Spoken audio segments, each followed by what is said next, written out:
ठीक है, किसी जंगल में एक शेर रहता था। वह बहुत दुष्ट था। जैसे जो अपना लीडर होता है वो दुष्ट होता है ना, तुम ये काम करो वो काम करो, वो शेर भी उसी तरीके से क्या था, बहुत दुष्ट था।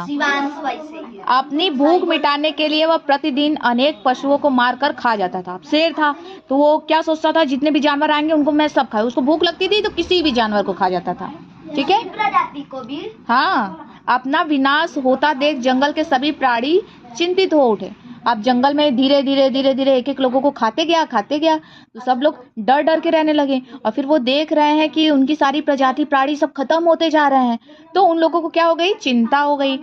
तब सभी ने मिलकर एक सभा आयोजित की। सभा मीन्स समूह बनाया, एक मीटिंग जैसे होती है ना, मीटिंग बैठाई। मीटिंग में मतलब बातचीत हो रही थी कि हम लोग क्या किया जाए। जैसे हम लोग समूह का करते हैं। हाँ, हम सभा में उन्होंने शेर के पास प्रतिदिन एक जानवर भेजने का फैसला लिया।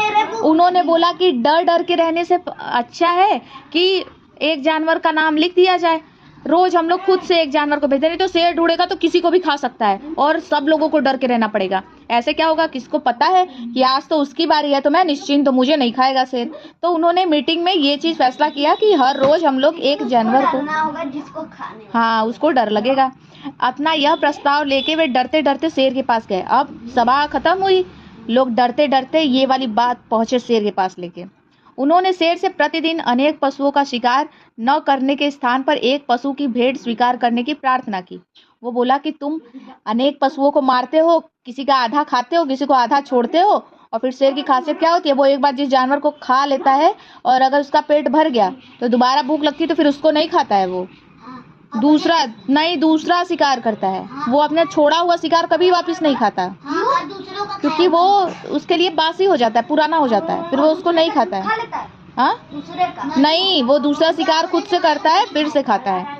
तो उन्होंने क्या कहा कि आप प्रतिदिन अनेक पशुओं का शिकार करते हैं, इससे अच्छा है कि हम लोग आपको एक शिकार भेंट में देंगे, आप उसी को खा के अपना पेट भरिएगा। सभी पशुओं के कहने पर शेर ने उनका प्रस्ताव स्वीकार कर लिया। शेर बोला कि ठीक है चलो, उसने बात को स्वीकार कर लिया।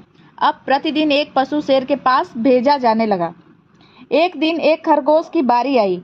वह चुपचाप शेर की गुफा की ओर चल दिया। अब से एक दिन खरगोश की बारी थी, बेचारा डरा हुआ सा कि आज तो खत्म है कहानी, और वो चुपचाप धीरे धीरे,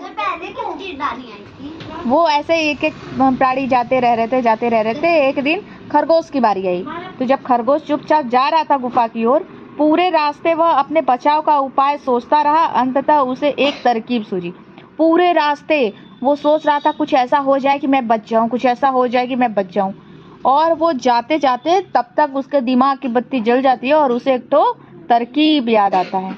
जो तरकीब में तरीका खेल रहा है। ध्यान से सुनो। उसने कुछ देर जंगल में विश्राम किया और जानबूझकर शेर के पास देर से पहुंचा। ठीक है, वो जंगल में विश्राम करने लगा। कुछ देर बाद जंगल में पहुंचा। खरगोश के देर से आने पर शेर बहुत क्रोधित हुआ। उसने खरगोश से देरी का कारण पूछा। ठीक है, खरगोश जब लेट से पहुंचता है तो शेर को तो भूख लगी थी, शेर इंतजार में था कि अब आएगा खरगोश, अब आएगा खरगोश। खरगोश को हो गई लेट, तो वो पूछने लगा कि तुम्हारे लेट आने का क्या कारण है। तो खरगोश ने शेर की बात का जवाब देते हुए कहा, रास्ते में मुझे एक दूसरे शेर ने रोक लिया था। तो फिर वो क्या कहता है कि मैं जब आ रहा था ना तो मुझे एक दूसरे शेर ने रोक लिया था। वह शेर स्वयं को इस जंगल का राजा कह रहा था। और क्या बोला कि जैसे आप अपने आप को राजा कह रहे हैं ना, तो वो जंगल का राजा शेर को मारने के लिए चल पड़ा। खरगोश शेर को एक कुएं के पास ले गया। उसने शेर को कुएं के पानी में उसी की परछाई दिखाकर उसे दूसरा शेर बताया। अपनी परछाई को दूसरा शेर समझकर उसने जोर से दहाड़ लगाई। उसी दहाड़ की गर्जन कुएं में वापस आई।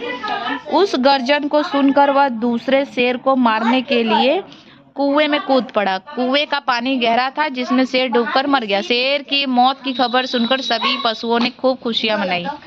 इस प्रकार खरगोश ने कठिनाई के समय धैर्य न खोकर बुद्धिमानी से काम लिया और अपने साथियों की जान उस दुष्ट शेर से बचा ली।